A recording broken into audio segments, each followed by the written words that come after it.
Hi guys, welcome to this MasterClass Masterclass. Today we're going to dive into the 5 areas that you should focus on when test driving a vehicle at a dealership. If you stick around, you'll know what to do, when to do it, how to do it, and make sure that the vehicle you pick is the correct vehicle and it will do everything you need it to do. So take your time, enjoy the video. There will be a PDF with a short summary of everything that we've discussed, and enjoy. I hope you learned something today.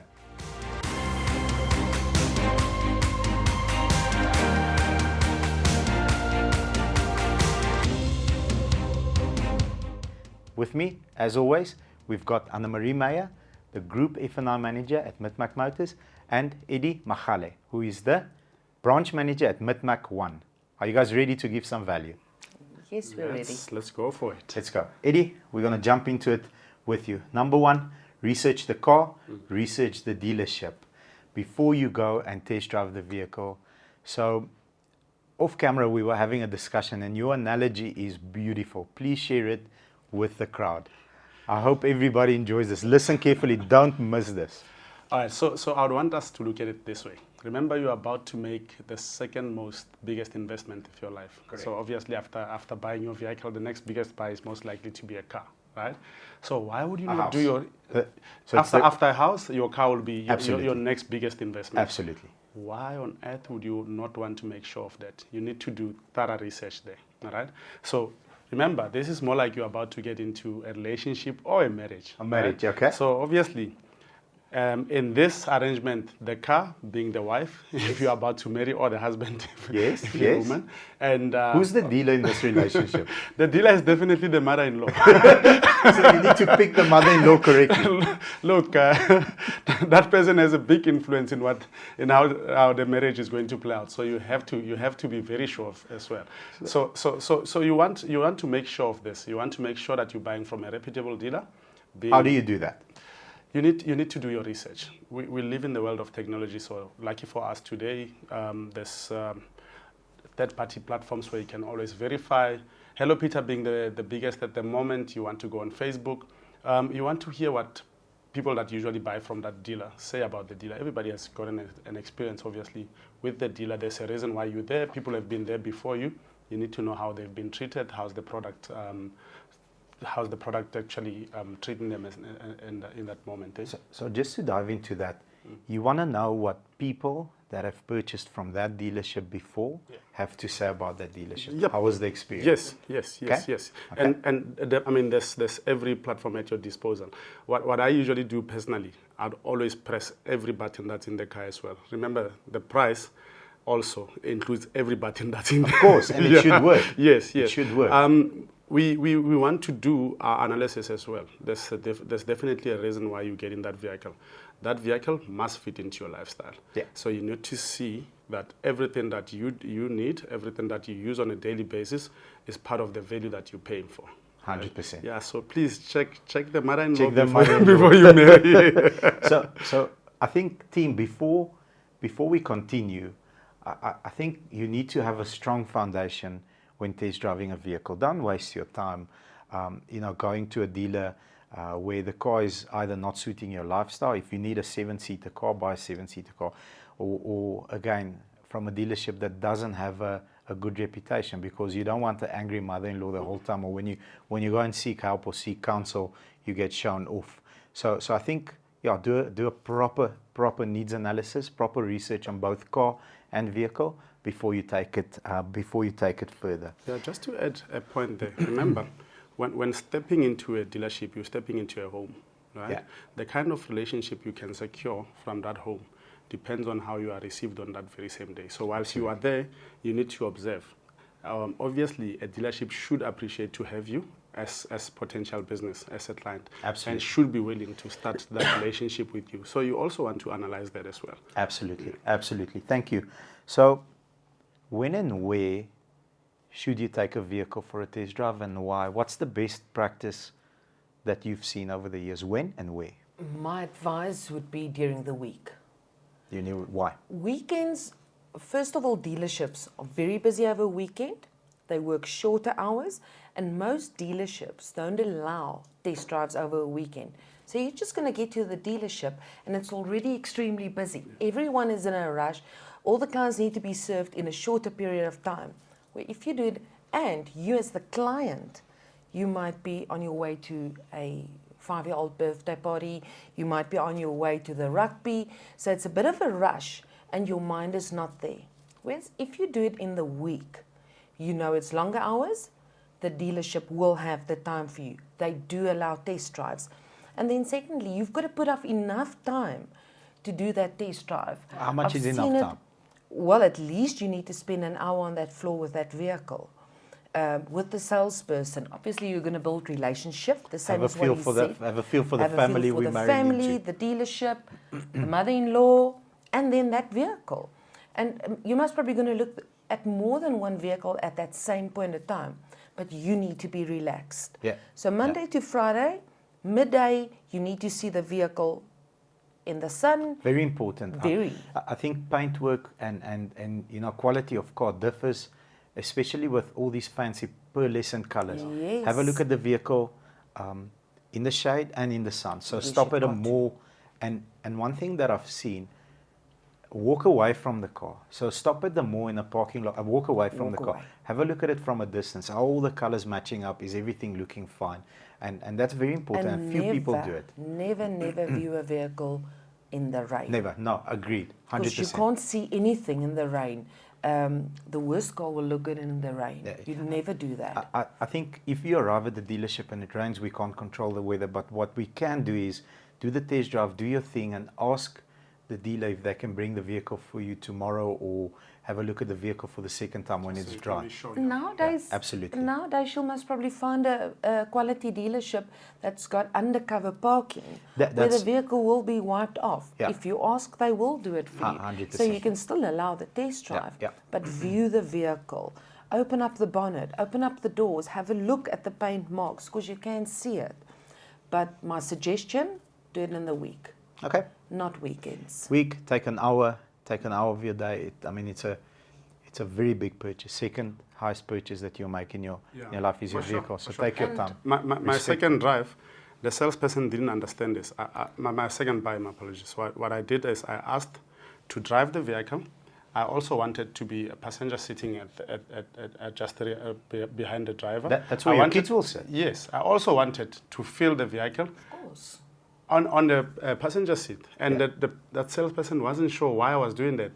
But what I know is that to hear everything on the car, you need to sit on different positions. Yeah. I know this might not work for everyone, but it definitely does work. No, you're going to drive 100%. that vehicle for nothing less than 36 months, Yeah. and sometimes even longer. Yeah. So it's very important to spend time with that vehicle and set out the time. Don't be in a rush. No, never.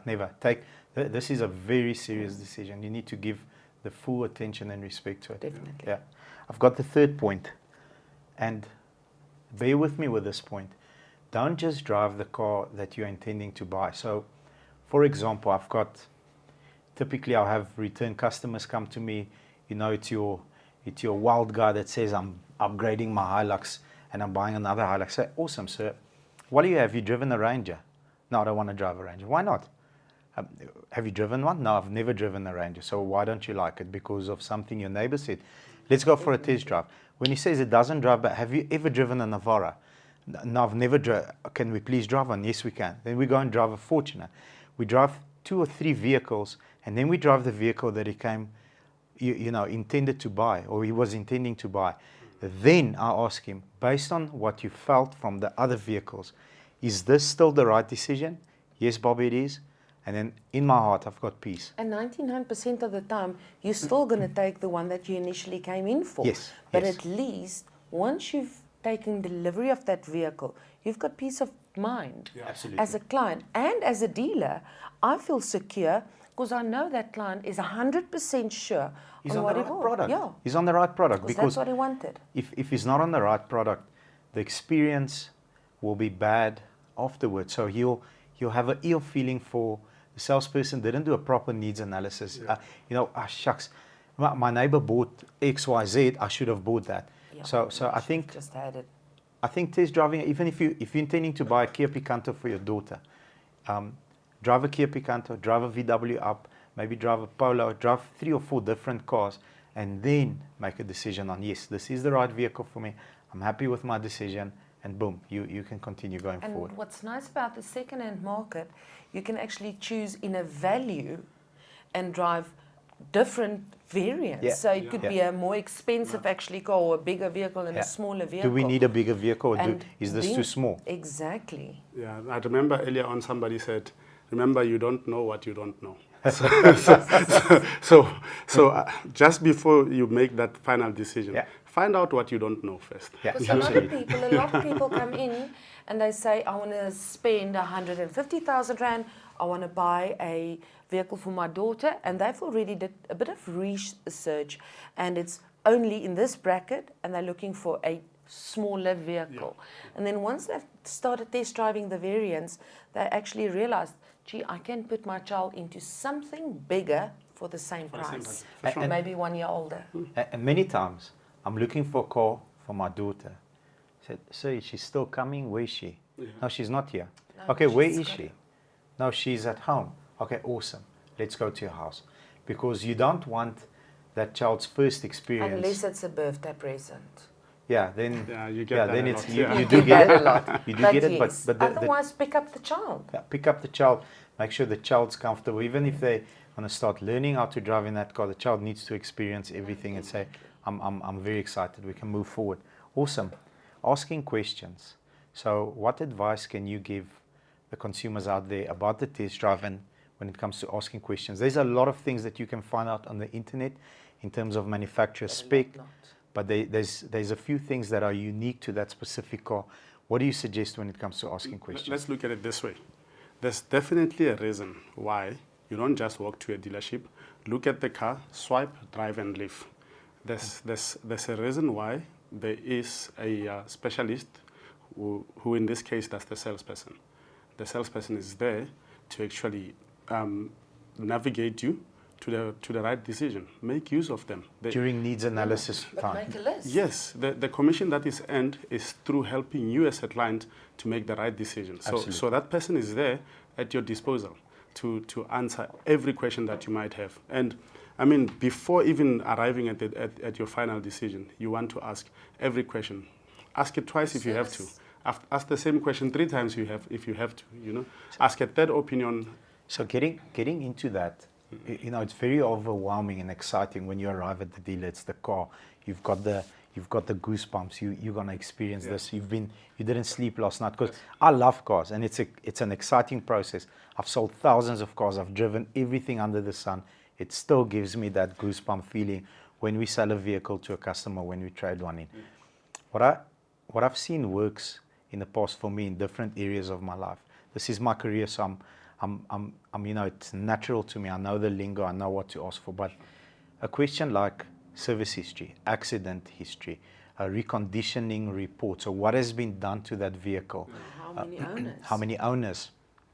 Is there anything that you can tell me about this vehicle that I didn't know? But all these fly away because you're excited. So what about writing everything down and coming with a I was list? just about to say that. You definitely need to write this down and make sure that you have everything covered before you get to your decision. So a list needs to be made.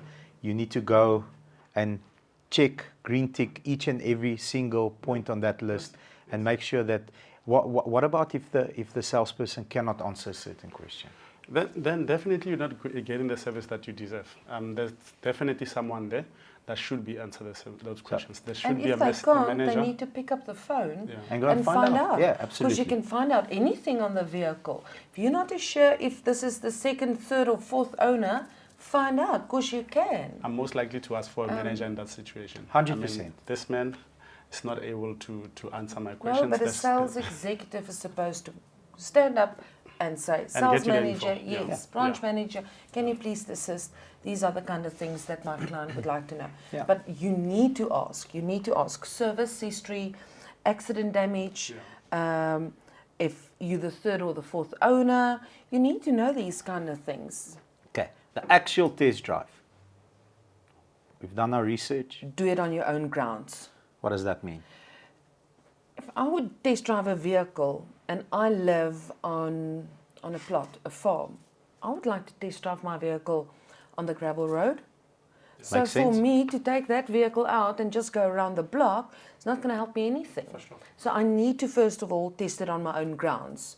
So if you've got a parking area that's quite high up and it's steep, you need to ask that you can quickly just go to the closest area where you can drive it like that. See if the bumper hooks or whatever the You case need might to. be. Make sure you can fit in whatever you want to fit in. So if it's a mom's taxi, bring the kids along, bring their bags along, fit it in. See if it's easy accessible. If it's for a vehicle where there's a newborn in the household, make sure the pram. So many times I've seen where parents bought vehicles, 3 days later we get a phone The call. pram doesn't fit. The pram doesn't fit. Yeah. They didn't test it. It's a huge vehicle. Yeah. It's got a lot of boot space, but they can't fit it in. Yeah. You need to do that. That's very important. So first of all, your own grounds. Secondly, you need to make sure that whatever you want to fit in, fits in. Make sure about fuel consumption. We get a lot of phone calls where they say, fuel consumption is quite bad on this vehicle. But ma'am, internet is saying this. It is. It's been tested. Yeah. And there's certain ways they test it. They put a bottle and they test it. Yeah, 100%. So make sure that you're happy with all those kind of things. So from air conditioner, electric windows, central locking, electric paid for windows all at the back. buttons. You paid for it. You need to test so them all. check it. Make sure this is what you need. I think that is most probably one of the biggest points. Because a lot of clients, they're ecstatic about the vehicle, they've asked the right questions, and maybe they didn't even ask the right questions. Maybe it was just a well-informed sales executive that gave them the information. Great. When they get home, it doesn't fit into the garage. Yeah, we've had that many times. Oops, we had that many And times. some of the customers, I remember on one customer, he loved the bucky so much. I said to him, tell me, whatever you want to do, it's done.